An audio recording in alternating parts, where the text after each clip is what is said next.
Gentlemen, it's been a while. I'm recovering from the flu, as you can hear, but really enjoyed last week's discussion. Sorry to have missed out. Really thought we were going to talk about Anthropic's entry into healthcare, but I think something bigger happened earlier this week. Price, talk to me about Epic and Health Gorilla, man. Yeah. What's going down? So I posted on LinkedIn this week trying to explain the Health Gorilla Epic lawsuit for beginners. First of all, the background is that these nationwide networks have existed for a long time where you can exchange lots of healthcare data, right? So folks who might be newer to thinking about healthcare data portability, they just downloaded ChatGPT Health and they're realizing they can pull their charts or something to that effect. Well, doctors have been able to do that for a long time. Premise is that when you request that data on one of those networks, for the most part, at the current moment, you pretty much need to be treating a patient. That's called the treatment purpose of use, which is outlined in HIPAA, right? Those purposes of use for data are outlined in HIPAA law, so it's super old now. But the networks are primarily for providers who are providing healthcare, and it's very common for there to be cases that are a little bit gray. Like, what about an application that wants to join one of these networks? It's not the EHR, but it is a provider facing application. So it's still a provider who's the user. It's still a provider who might be saying, I need, Brendan's chart to treat him. I'm going to make a treatment request query. And then you start to see further edge cases and further edge cases and maybe eventually fraud is maybe how you would define it. Like, nobody's treating these patients.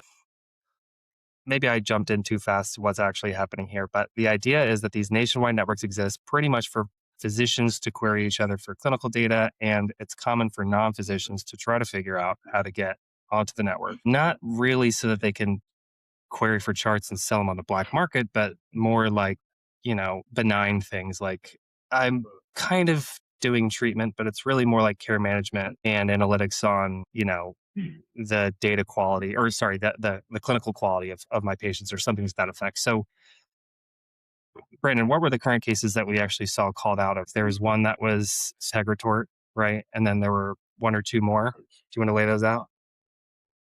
Full history is in April, May of 2024, we saw Epic levy a dispute in care quality, not a lawsuit, but dispute against Particle Health, saying that several of their customers, Integratort, um, uh, was one that focused on mass tort, so it was very similar pattern wise to what we see here.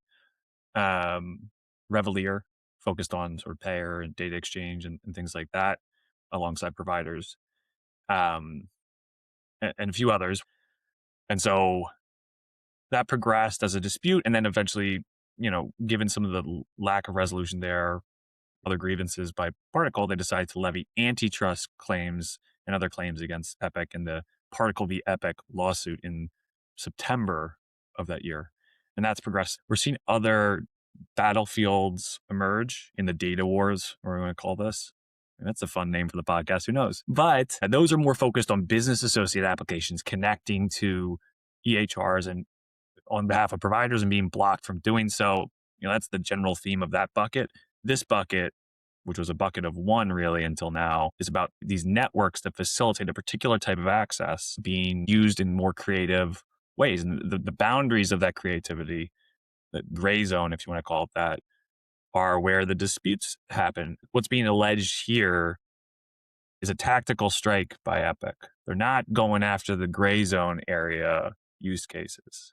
They're not going after the things that we might say, oh yeah, that sounds pretty good. They're helping people, right? There's different boundaries to what is treatment by a provider and what might help people. And because of the difference there, we see people trying to help people and do good things, potentially break the rules as written of these networks. For this particular lawsuit, is less in the gray zone if the behaviors alleged are true. It is in the black zone. It is the mass tort where lawyers are taking populations of data, demographics, searching for those patients' information, identifying patients with particular conditions or exposures. And in this case, PFAS exposure is named in the suit, right? They say that all of these deal with this exposure to, a PFAS, some sort of chemical, and then marketing lawsuits to them. That is something where like I don't think anyone's going to go on a stumping for that. So be like, oh yeah, what we want? Lawyers just randomly pulling my data and marketing lawsuits to me. Like that is a thing that has very little sympathy across the industry if proven true. And that is why this case is hyper focused in a way that the first dispute was not, because things like patient access to data, patient involvement in clinical trials, patients, or payers having access to data for value-based care, like those are things that could do some good in the world and actually support that, right? The popular sentiment is something quite different, and so that's why this case is so focused and shaped the way it is. It's very intentional in that regard. Okay, well, I want to interrupt because I've learned all of this from working with you two, but not all of us started our jobs working in EDI and being deeply embedded in this space. I think maybe helpful is what does this ecosystem look like right now? Just briefly, the networks, the nationwide networks that we're talking about, why do these on-ramps like Health Gorilla exist? Who are their customers? Who are they partnering with? Bryce, you want to start? So there's all sorts of on ramps. The idea is that we have nationwide networks. First, Epic created, I think, Care Everywhere uh, to sort of say, hey, if you're on an Epic instance, then we have created this method for you to exchange charts with other Epic community members, with other Epic sites. And we're calling it Care Everywhere. And it's, CDA exchange, it's clinical document architecture exchange of sort of chart summaries or discharge summaries and things like that. And then other EHRs were saying, okay, well, how are we going to compete with the network effects of this EHR that's allowing its customers to exchange healthcare data with each other for the purpose of continuity of care? I forget what it was called at the time, but it eventually evolved into eHealth Exchange, or was that Commonwealth? Brendan, you'll have to remind me. So prior to Care Everywhere, there was the National Health Information Network, which was the government, like Bush and them being like, all right, let's like get something together. That was pushed to the private side and became eHealth Exchange, but it was hospital systems opted in and the vendors couldn't join as directly. What's nice, what sort of flipped and led to rapid growth with Care Quality or everywhere, then Commonwealth and then Care Quality is a vendor-led approach to allow for distribution, right? Build the capability and then distribute to customers. And so it was, eHealth Exchange, then you had Care Everywhere, and then Commonwealth as sort of a response from Oracle, Cerner at the time, Meditech, et cetera, to say, well, what's better than just one EHR is multiple exchanges. Interesting. So what you're saying is almost like eHealth Exchange was originally like, okay, individual provider systems should opt in. But then that's like creating a phone network where everyone has to like connect their own phone line, right? And then the next step was like, well, if we want broader distribution, let's say all Epic customers can use Care Everywhere, or all Cerner customers can join Commonwealth, or all Meditech customers can join Commonwealth. And then we evolved to, okay, well, let's just connect Commonwealth and Care Everywhere and eHealth Exchange so that they actually share the same phone book and trust framework. The important part here is that any one node who makes a query across the network to another node that says, do you know Brendan and may I have his charts, must inherently trust that they are providing treatment at this time. And now we've evolved into Tefka. Care Quality is by far the most used network of all of these. But Tefka is the newest iteration. There's lots of exchange happening on Tefka. Epic is pushing to Tefka, but they've sort of abstracted even further to now say, like, not even each of the EHRs have to opt in or opt out to join these networks, but let's create our own cell carriers, and those are called QHINs. One of them does happen to be an Epic product called Nexus. One of them is No2. One of them is Health Gorilla. And so these qualified health information networks are beholden to really high standards, but they're the ones who allow others to onboard to this network, and they can commercialize that onboarding in the same way that Verizon and AT&T do. And the tricky part for me, as someone who used to work at an on-ramp at Redox, I know that we are vetting potential customers who want to use us to on-ramp to these networks for the right use case, for the right reason, for following the rules to join these networks. Once they're on the networks, you sort of are trusting each of these individual nodes that they're doing what they say they're doing, which usually is saying, I'm providing treatment and here's an episode, and I'll respond to the network with the new data that I create. And largely that's unpoliced. But when you have an organization big enough that exchanges enough healthcare data, I imagine that they can start amassing or looking at patterns in data exchange and saying, that node asks for a lot of information, but never responds with information, or they always respond with information that's the same as the information that we provided them. And then you can start asking yourself, like, are they actually doing what they say they're doing, which is having an encounter with this patient, creating new clinical observations, new clinical notes, running labs, et cetera, et cetera. And so that's why when I wrote about this, I was thinking Epic must have a smoking gun, because it can be very obvious if you actually open up all the charts, crack all the charts that you're exchanging with these nodes. It should be very obvious whether or not they're actually providing treatment. Wouldn't you all agree? Yes and no. Just one quick detour back to the history part before we dive into the nuances of the case, which I think you're starting to get some of the meaty good questions. But one interesting facet of the history is when these networks started, they were EHRs as the on-ramps, right? And whether that's QHIN or Care Quality Implementer or Commonwealth Service Adopter, the names change for each of these networks, but they're all on-ramps. So you're not just wiring up your own connection to the phone network. There was a change to allow for Commonwealth connectors and Care Quality, I forget the name of them, but like non-EHR entities to on-ramp to the networks to make it simpler, to add value, similar to what Stripe does for credit card networks. And what's interesting, that drastically increased adoption to a tail of the technology vendors that didn't have the aptitude or insight or technical expertise to use CDA and XDS and all those things. At the same time, the business incentives of on-ramps are dramatically different than an EHR. An EHR is a sustainable business, or can be a sustainable business, depends on the quality of EHR, if they sell to providers for the purpose of providing care and doing back office stuff and things like that. The access to the networks is a value add feature to make things easier in pursuit of that. On-ramps as a business model need to sell access, and they need to provide value to sell access. And so their levers to make money, presuming they do not have other business lines, are add more value, do deduplication, do augmentation, do whatever it is to add more value on top of what's the commoditized rails, right? Like the rails themselves, the network itself is the same for one on-ramp as the next. But like the things you do on top of it in terms of searching for records more efficiently, augmenting, like that's value add. So that's one lever to differentiate and sell. The second is the ways that the APIs or UI or other types of data exchange presented to potential customers. Those different formulations of GraphQL or REST or a cool clinician user interface, like those are other ways to differentiate, both product-based differentiation, both at the value add level and at the presentation and modality level. Price is another, not you price, but cost is another way of differentiating. So as on-ramps come in and are selling the same thing, essentially they can offer cheaper price to some limit. And the last is creativity on the bounds of whom to sell.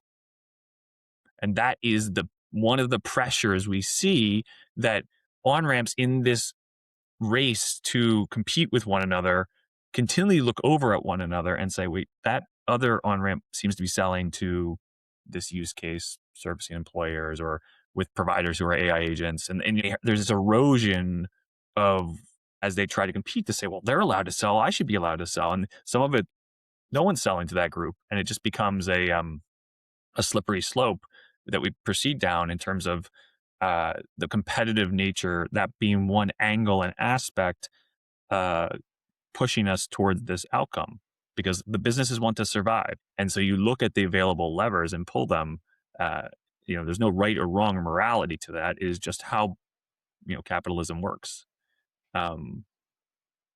Going forward, so that's the history piece that I think is really, really important in underpinning some of what's pushed us here and why we see tension between EHRs, Epic, but some other EHRs, and the on-ramps in particular. On the smoking gun, I think it's an interesting question. Like in the legal case, you would expect a smoking gun to be given in the complaint, right? Use that, because the first thing that's going to happen is a motion to dismiss. Like you have to have something that warrants a court case. Court cases are expensive, and generally speaking, you don't proceed to the answer and counter complaint.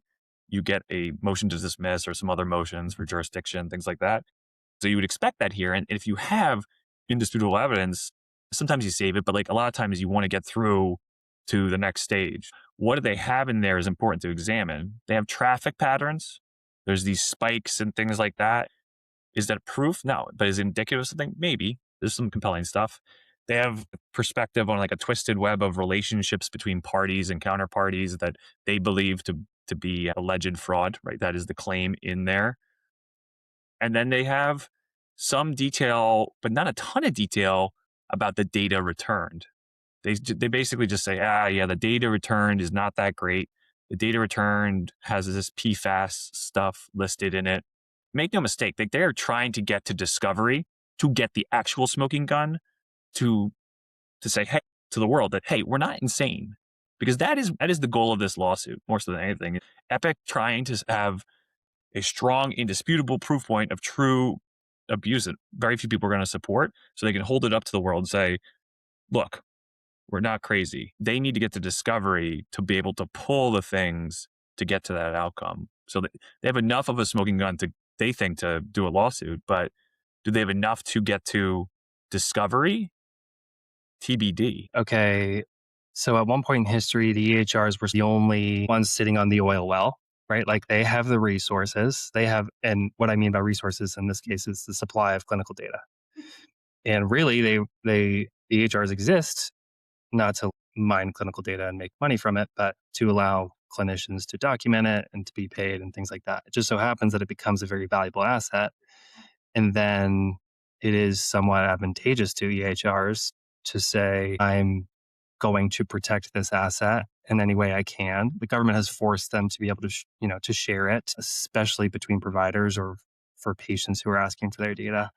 But then on-ramps that aren't EHRs kind of come in and say, well, how can I help? It's almost like Google Flights making me never want to go to the United Airlines website or the American Airlines website to schedule my flight because it's better, it's easier. And that's probably a huge bummer for United and American. And so it's just fascinating to hear you talk about that and how eventually what happens is this network goes from like pure trust, like everyone on the network has an EHR and they must be doing treatment, to like who is on this network, who's querying for data, what are they using this data for? And the EHRs are incentivized to sort of be like, well, patient privacy, but it's also advantageous to their business to not sort of readily allow the commoditization of the data. So that's sort of how I'm thinking about it. There is that view, and that underpins one perspective. Everything's 2D, but everything is actually 3D, right? And so there's multiple perspectives on this. One is, this is data, it's valuable, that's being mined. EHRs are trying to stop it. Possibly true. Also possibly true is that when this was designed, it was for transitions of care between healthcare organizations to replace that specific workflow that was a fax. And so it wasn't this idea of like, we are like exchanging data and making it like a data collaborative. It was like, okay, we're doing literal documents, CDA documents, to send over the wall for a transition of care. There is a demand signal from all this that is being surfaced, that people are looking over and say, well, I still have a bunch of faxes. I still have a bunch of manual work for entirely different workflows, like payer provider data exchange for HEDIS or quality measures, like patients accessing their data and then providing it to clinical trials or to a lawyer or to a life insurer. All these unmet demand signals that do not have ubiquitous national infrastructure. People are looking and say, well, that piece of infrastructure, we could use it for that. They're trying to find a way. And so by and large, this is an unmet demand signal. These people are trying to do good and help somebody, but the contours of the rules as they were written, because it was in order to stand up and get to ubiquity, it was predicated on, this is just for transitions of care. Because when it started, Dr. Price was looking over at Dr. Brad and he was saying, if I share my data with Dr. Brad, he's going to poach my patients. He's going to go and steer them right to him. And so they said, this has to be for treatment for transitions of care and not for marketing and operation stuff. That was the only way that all these providers signed up for it, because they were deathly afraid of abuse and fraud. And then as they realized the advantages of it, they overcame their hesitation. But that is being potentially undone in this era. Meeting that demand will allow us to have the same realizations about payer-provider data exchange. And all the fear and uncertainty and doubt we have of payers denying claims or whatever, we're going to be like, oh, wait, actually, everything's more efficient when we don't have a bunch of stupid faxes. That is my true belief, but like, it's a bet. It's a spectrum. Everything is a spectrum here, right? I'm not saying like EHRs are mining things that are valuable and then hoarding it, like we've talked about. It's just there is obviously, even if you just say it would be advantageous to the EHRs to continue to curate this network such that providers trust it. That's true, right? Like any network, you don't want a bunch of Uber drivers who cancel your, you know, ride requests. And in the same way, you don't want a bunch of nodes on the network who you think are actually mass querying for a specific type of person who could be part of a, class action lawsuit. And so it's definitely not like one party's evil, one party's right. At the end of my post, I specifically call out a concept that Brendan talks about, which is we need to continue to encourage the exchange of this data in more and wider use cases. We just need to do so responsibly. Instead of saying, no, nobody can do it, we need to regulate it heavily and make sure that it's done appropriately so that people continue to trust these networks and continue to use them so they don't wither, die on the vine like chat roulette, which was fun for 10 seconds until half the network was not fun and nobody wanted to go on chat roulette. You know what I'm saying? Any network, any form of communication has fraud and abuse. That's a good point. It's a joking point, but chat roulette was like a fun way of communicating. But then you go to the next one and see something We you don't know. want to see. Yeah. Like that happens on every network. Visa, MasterCard have fraud and abuse. Telecom, people are calling and trying to get your social. Email, your grandma is getting, mined for X, Y, and Z. Like the ability to communicate en masse gives new routes for people to take advantage of other people. And so it is not about categorical elimination of fraud and abuse. That is not how it works. That's not how human nature works. It is about the detection, the auditability, and the action against those parties to protect the value of the network, of any network. And so like that is what is posited in the complaint by Epic to be lacking, right? That one of the other reasons that they chose their particular tactics here is because they say, hey, the existing networks don't have the right patterns and paths to enforce this, and we need to take this in our own hands. And like, okay, white knight us like that, like way to go, Epic. Some of the verbiage about it is a little melodramatic, but like court briefs typically are. But it's their true belief. Like it shines through that they think that they needed to take this to court. One, to get the discovery, to find things out, to prove it out. Two, because they don't think they can do so through other pathways. And that may be a shame because it hurts existing networks. It hurts the ability for networks to self-govern. Like Visa doesn't go straight to court with people. They have processes for resolving fraud and abuse. That's an intrinsic functionality of a network. And so it hurts any network when those are not steadfast, reliable constructs. So one more quick question. Epic is claiming that this abuse is happening on multiple networks, right? Both CareQuality and Tefka. That's right. Is that accurate? Okay. So they're all kind of exchanging the same thing, slightly different technical or governing, entities, very similar motions, very similar rules. And we're seeing what we think is very similar fraud across multiple of these networks. That's right. This is the first complaint, the first of this bucket of things that mentions Tefka in addition to CareQuality. Brad, I want to pause here. Are we too deep in the weeds? What are your thoughts about this whole kerfuffle? Yeah, I think good of Epic to white knight us. We've got OpenAI and Anthropic now saying like, hey, individual, forget about using a doctor to get this information or a healthcare provider. Just you have the right to go grab it all and dump it into our system. I don't want to be a pessimist, but I feel like that network or that data acquisition pattern actually has a lot more opportunity for fraud. Maybe that segues us into the other giant announcement coming out of JPM this week. Yeah, I mean, we talked a little bit last week about OpenAI, but Anthropic joined the fray. And that, to your point, is using patient access pathway. That's those demand signals coming from the dispute are in some ways being met. The growth of individual access services framework on TEFCA and potentially through the CMS aligned networks too, that is giving a paved path for certain use cases to identity proof the patient, use that proof of identity to pull data across the same rails or roughly the same rails as the treatment exchange, and thus like reduce the demand that's being routed through treatment. And if you can do that, if you can meet the demand, most people are going to choose the paved path instead of off-roading it and doing something new and creative. That's exciting. People are all up in arms about Anthropic's implementation, ChatGPT's implementation. These are the worst they're ever going to be, right? Like they're only going to get better in terms of network reliability, the coverage, the ability to parse and understand that data. And so I'm optimistic about all these things because they're meeting people where they are. And at least if there's going to be fraud and abuse of some sort, at least in this pattern, it is indisputable that the patient is involved in making a choice, right? You are proving your identity, and you can be deceived, and we can try and be paternalistic and block and say, oh, we can't let them choose or make bad decisions. But that is one of those topics that just you sit either in one pole or the other, and that's what you believe about paternalism.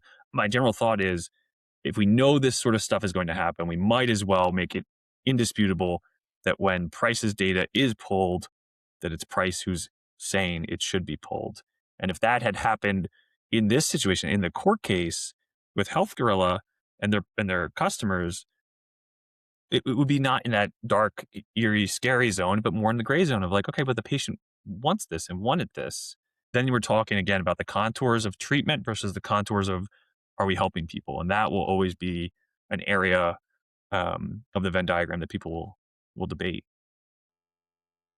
What do you mean by that? You're saying, do we not trust patients to take care of themselves and therefore we don't trust them with their data? Is that what you're saying?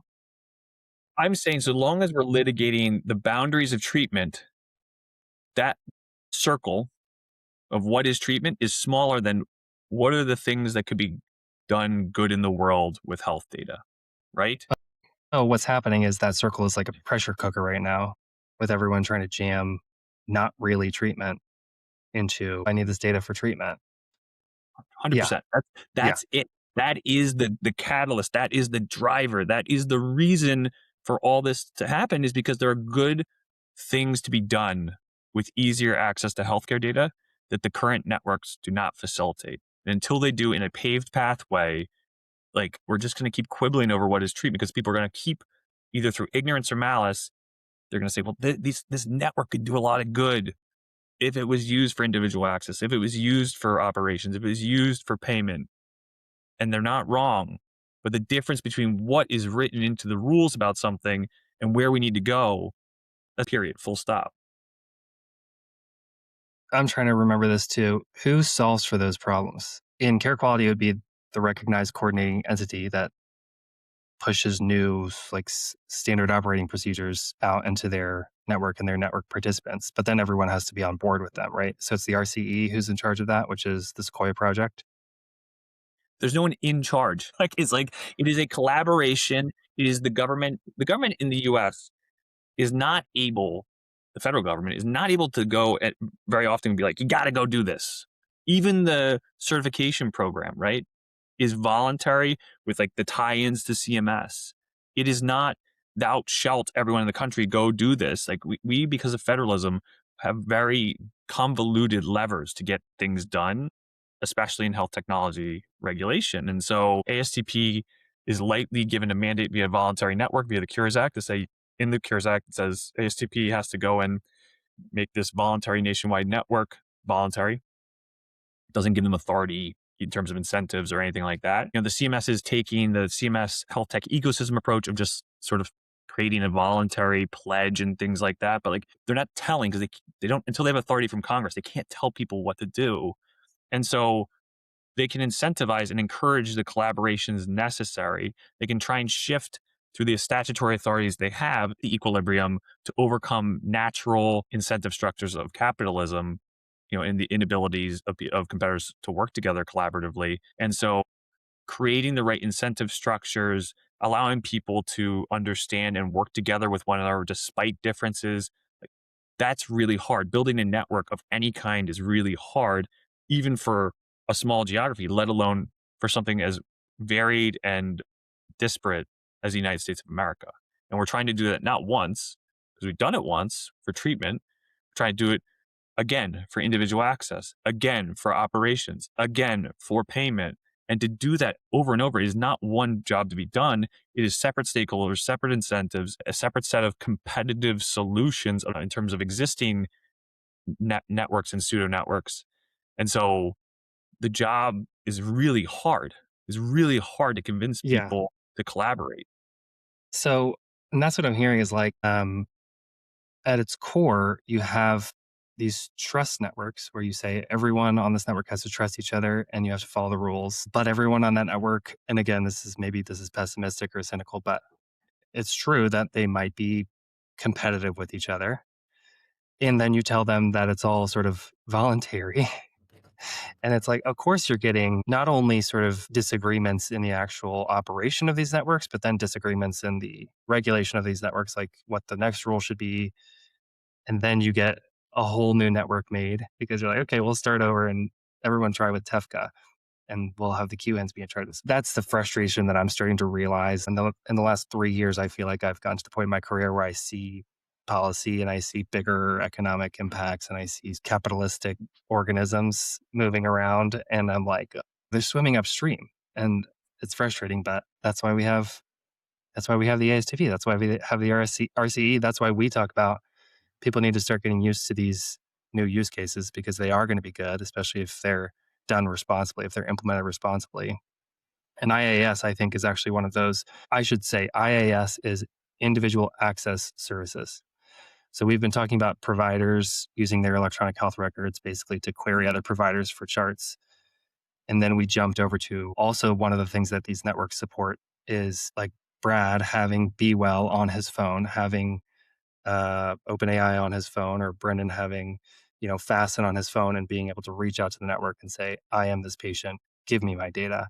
That's moving closer from I used to write checks and have to sign them to like now actually I just double tap my phone and like give someone my credit card information when I want to pay them. So much better. That's a great analogy. I like that.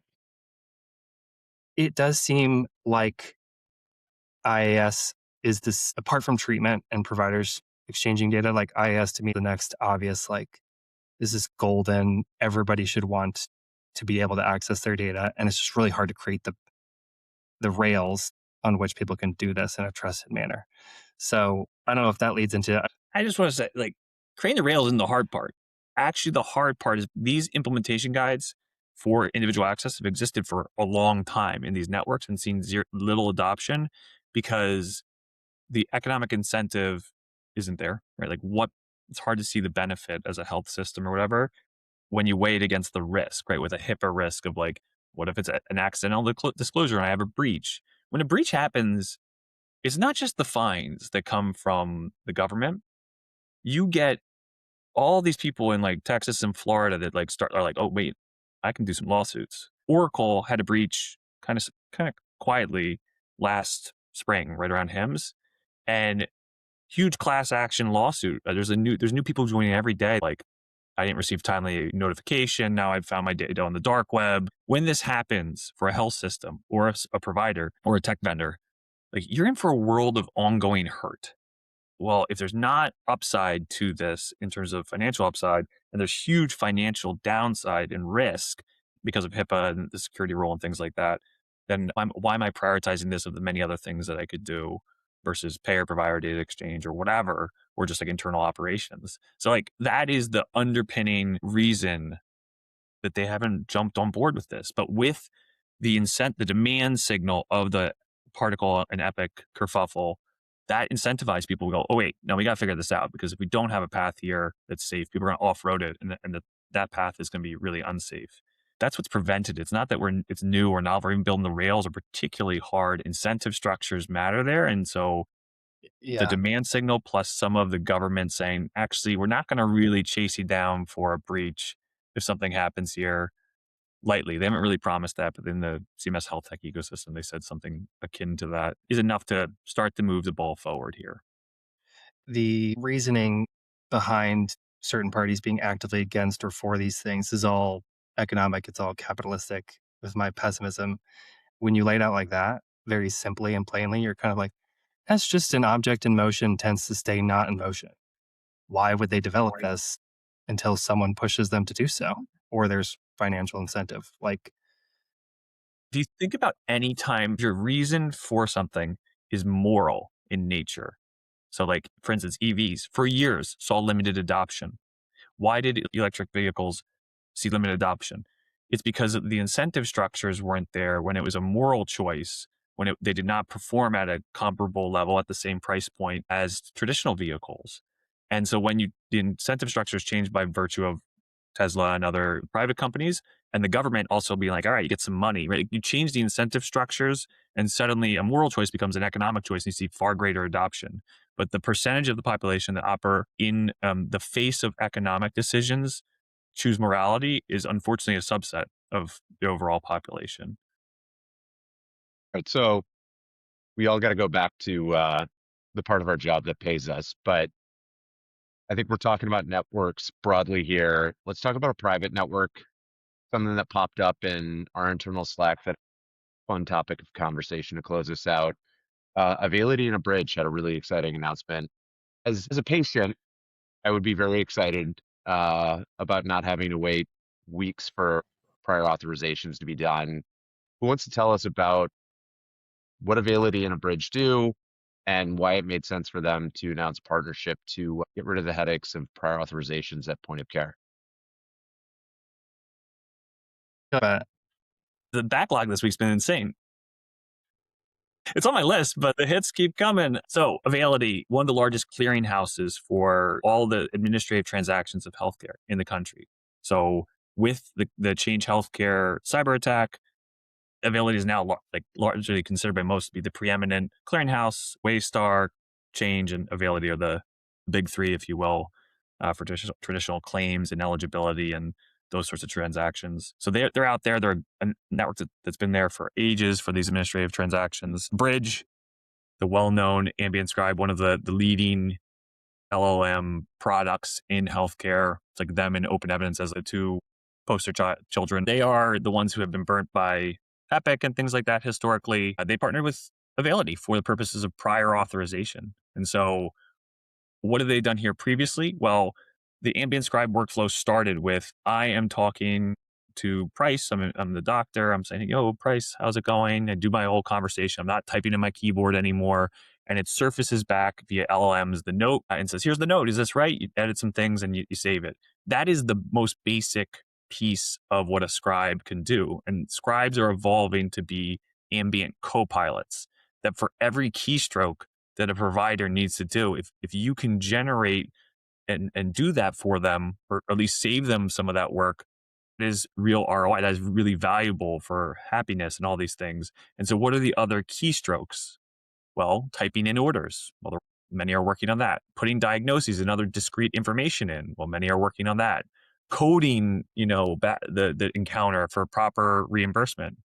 You better believe many are working on that, given an even more crystal clear ROI narrative.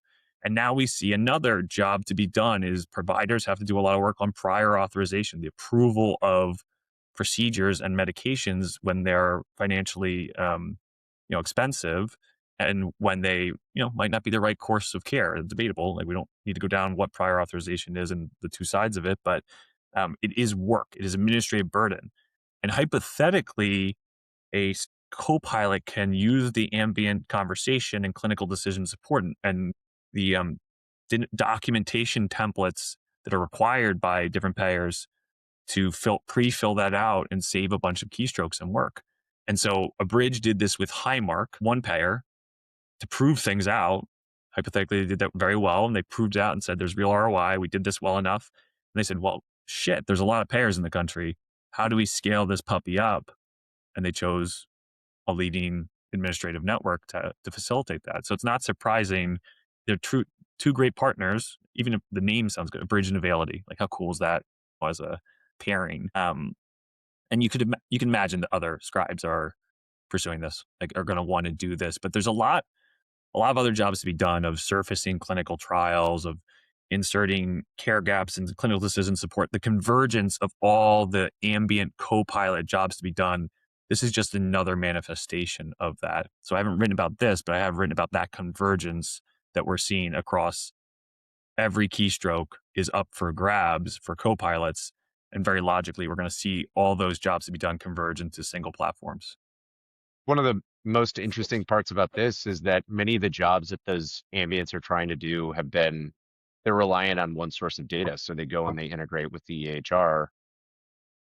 I'm sure there are other examples of this, but this feels like the first one that's broken through to me of the ambients going and finding external data networks to accomplish these jobs. You're right to call that out. It's not, I don't think it's a manifestation of that. Maybe I'd go back and read the press release, but like this is more like I need to send the transactions, right? I need to communicate with payers for the different pieces of prior auth of like, what are the documentation templates?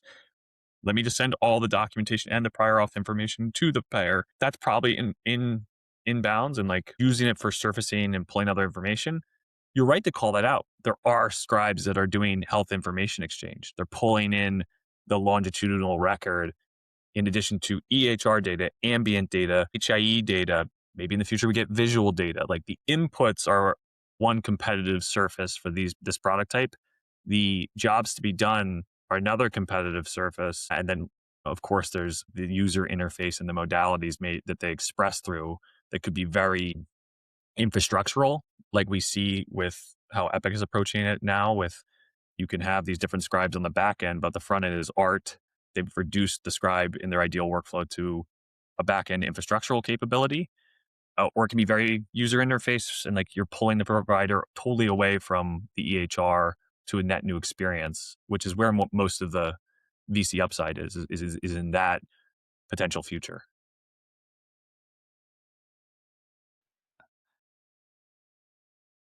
So really quickly, the jobs to be done for prior auth are basically, can I give Brendan an MRI? And then the response from the payer is, well, depends. What's Brendan's chart like? What have you tested him on so far? What are his diagnostics so far? Is he actually sick enough? Then the provider responds. Then you can continue with the procedure if you get it approved or not, if you don't get it approved. And the way that the Da Vinci spec, coming out of HL7 says that this should be done is one API call that's a quick clinical decision support hook. Do I need prior auth at all or no? And then the second step is, if yes, give me a questionnaire of things to fill out. And that's a FHIR formatted questionnaire. It's very structurally sound. It's very discrete. But I really want to know, like, how is the ambient scribe responding to this discrete questionnaire? It's going to use CQL, isn't it? I don't know very much about CQL, but it's going to use like a very structured FHIR forward language to answer questions from the EHR. And now I'm so like perplexed as to how, AI is going to generate things to respond to that. We're coming up on time, but you're right to highlight that as a tension point, that prior authorization is a lot of burden, an administrative burden, and that there are many, many companies vying for facilitating this.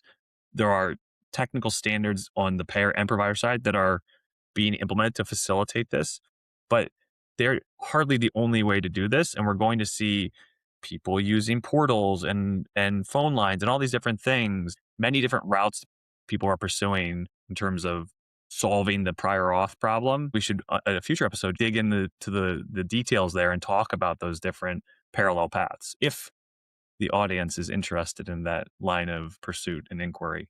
But until then, everyone have a great weekend.